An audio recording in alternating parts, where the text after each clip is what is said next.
So here we're going to look at measurement, and in particular how they associate with lengths. So what we're going to look at is we're going to look at measuring, estimating and drawing lengths. So some of this you'll be really good at, and some of the words might be a bit new to you. So we're going to have a look through it and make sure that we're happy with it. So first thing we need to do is we need to be able to measure and to estimate. So we need to make sure that we're happy that we know what both of those terms actually mean. So if I was asking you to measure something, we want to find an accurate length. If you're asked to measure something, then when you're in the classroom, you're going to have to use a ruler to do that. Okay, so that's where we're looking for a very accurate, we want an actual number. Can we define how long something is? If we're looking for you to estimate it, well, that's where we're not quite as fussy. Okay, so we're looking for you to take some kind of educated guess, use your knowledge of other things, maybe you know the size of something else, and you can use that to say, well, it's roughly this size. Okay, so we're not looking for you just to pick a number out random. Okay, you've got to base it on some kind of knowledge where it's roughly about this. Okay, so we're going to have a look at that. The first thing we're going to do is we're going to measure the following lines. So we've got a few different coloured lines.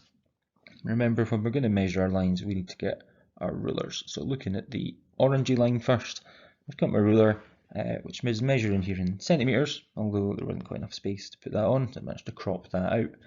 So we're lining it up for the 0 is at the end of our line, and we're just reading it along. Now, something you'll find when you're in technical and you're doing all your different practical things is that a lot of the time the ruler doesn't actually start at 0. There's an extra plasticky bit, right? So you're not just lining it up with the end of the ruler, you're lining it up with the 0, and you're measuring along, and it's 7. So the first line there is 7 centimetres. Next one, we look at the light blue one again. I've got my 0 measured up at the end of it, all the way along to the end. I'm reading off the number that's there, and it's 10. So this blue line is 10 centimetres. Next one we'll look at is this kind of green one. Okay, it's a bit of an angle, but that's right. Turn my ruler around, 0 at one end, measure it off, 4 centimetres at the other. And finally, my pinky purpley line up the top, same idea, 0 at one end, measures all the way up to 3. So that one there is 3 centimetres. So, do we always use a ruler? No, not strictly speaking. When we're in the classroom, yes, we're going to use a ruler. But if we're measuring something really big, right, if we want to measure the distance around the football pitch, the rugby pitch, the hockey pitch, something outside, we're not going to use a ruler, right? So that wouldn't be practical. So what we look at is, depending on what it is we're measuring, might change the thing that we're going to use to measure that distance. So even within the classroom, we've got our rulers, but we've also got meter sticks for measuring slightly bigger things. If we're going outside, we might want to use the trundle wheel. So there's a picture of one of them down there. And all it does is every time you've done a meter, it clicks. Okay, and that one there even has a little counter on the top, so it counts how many times it's clicked.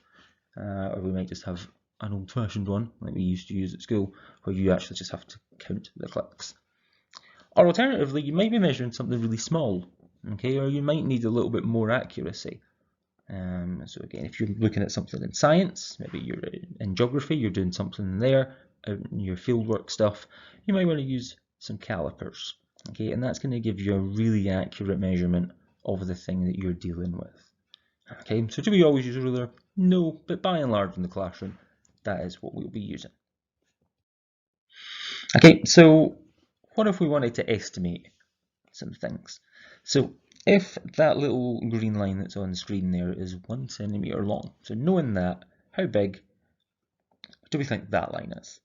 Well, that line looks like it's about twice as big, so we're going to say maybe 2 centimetres.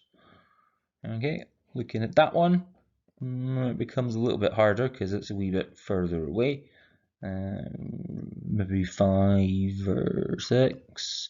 And that one here, well, that's even more difficult because it's going another way. So how can we measure this up? Well, what we can do is we can just say, well, if there's one of them, there's another one. It was about 2. Right? Now there's a wee bit of a gap in between. That's all right. It's not exactly 2, but I didn't need an exact measurement. I was just looking for a rough guess. So 2 centimetres is a good estimate for the first one. Second one, if we look down the bottom left, the bigger one, we've got 1, 2, 3, 4, 5, now about 6 of them there. Makes up about that line, and it's just slightly off, but there's a little bit of skewness there, but that's alright. Again, we're just looking for an estimate here. So that one there, the second horizontal line, about 6 centimeters. And then for this one, we're going to draw them again, but we're going to just draw them up and down the way. So there's 1, 2, yeah, it's about 3. There's a little bit less than 3, but again, about is all I'm looking for. So about 3 centimeters will do. When we are drawing our lines, okay, and this is a skill that we're going to need to be good at because it's going to keep coming up. So if we want to draw lines of length 2 centimeters, 10 centimeters, 5.5 centimeters, the first thing we're going to need to remember is we're going to need to remember and use our ruler. Okay, so looking for the first one, if I want to draw a line of 2 centimeters, all I'm going to do, draw a line, start from 0 and along to 2. So hopefully that is not new to you. Looking at the next one, okay, the next one is 10. So again, I'm starting at 0 and I'm just going to draw along all the way to 2.